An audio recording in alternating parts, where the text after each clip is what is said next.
বন্ধুরা দেখুন, এইটা মাছ, ছোট মাছ। এটাকে কি মাছ বলে, আপনারা কি বলেন? আমরা এটাকে বাঁশপাতা মাছ বলি। অনেকেই অনেক রকমের বলে। এটা এটা খুব টাটকা পুকুরের ধরা মাছ। তো এইটা আমি আজকে রান্না করব। এই যে দেখুন, সর্ষে আর পোস্ত বেটে রেখেছি। সর্ষে আর পোস্ত দিয়ে মাছের ঝাল দিয়া। তো চলুন তাহলে রান্নাটা করি। তেল দিচ্ছি, আমি সাদা তেল দিচ্ছি। সাদা তেল দিয়ে মাছগুলোকে আমি ভেজে নেব।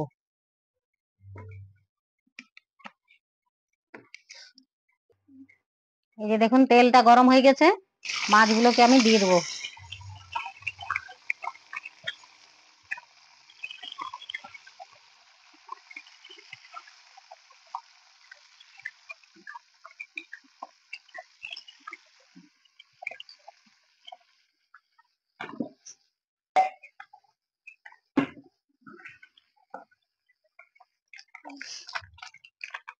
দেখুন, এই যে ভাজা হয়ে গেছে।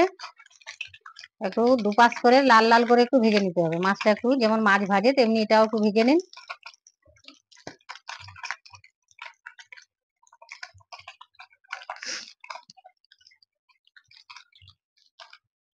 এটাকে তুলে নেবো এবারে।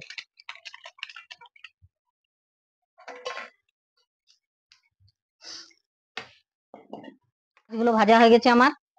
সব মাছ ভেজে নিয়েছি। এবারে কড়াইটাতে মাছ ভাজার তেলটাতে আমি আর একটু সর্ষের তেল দিয়ে দিলাম।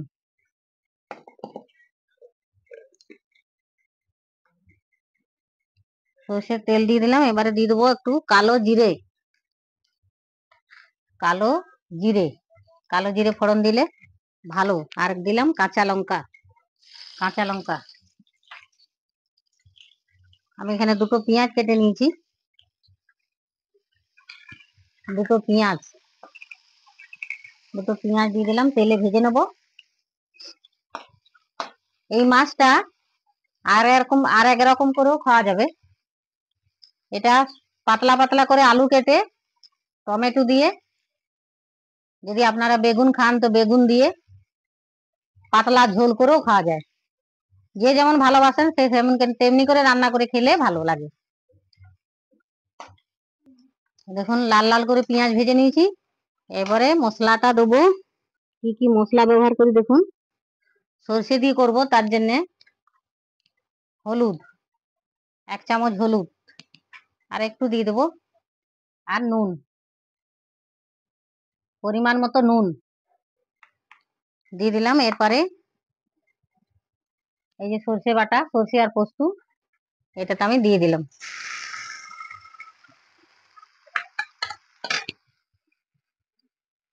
একটু সামান্য জল দেব।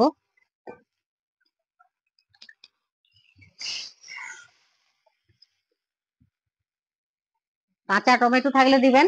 আমি 1 চামচ টমেটো সস দিয়ে দিলাম।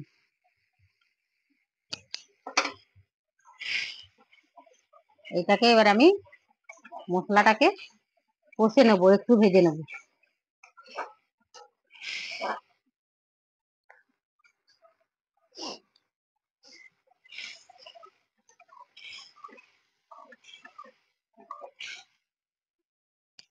একটু তেল ছাড়া পর্যন্ত একটু কষে নিতে হবে। মশলাটা হয়ে গেছে, তেল ছেড়ে গেছে। এই যে দেখুন, তেল এসছে। এবারে আমি জল দিয়ে দেবো। এটা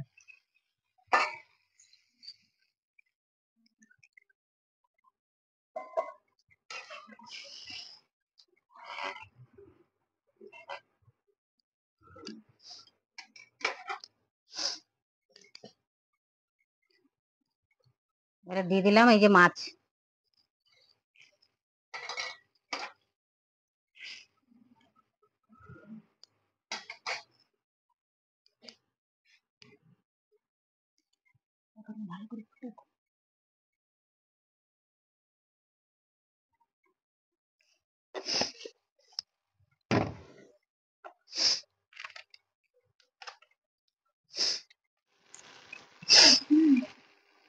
দেখুন, মাছটা হয়ে গেছে রান্না করা।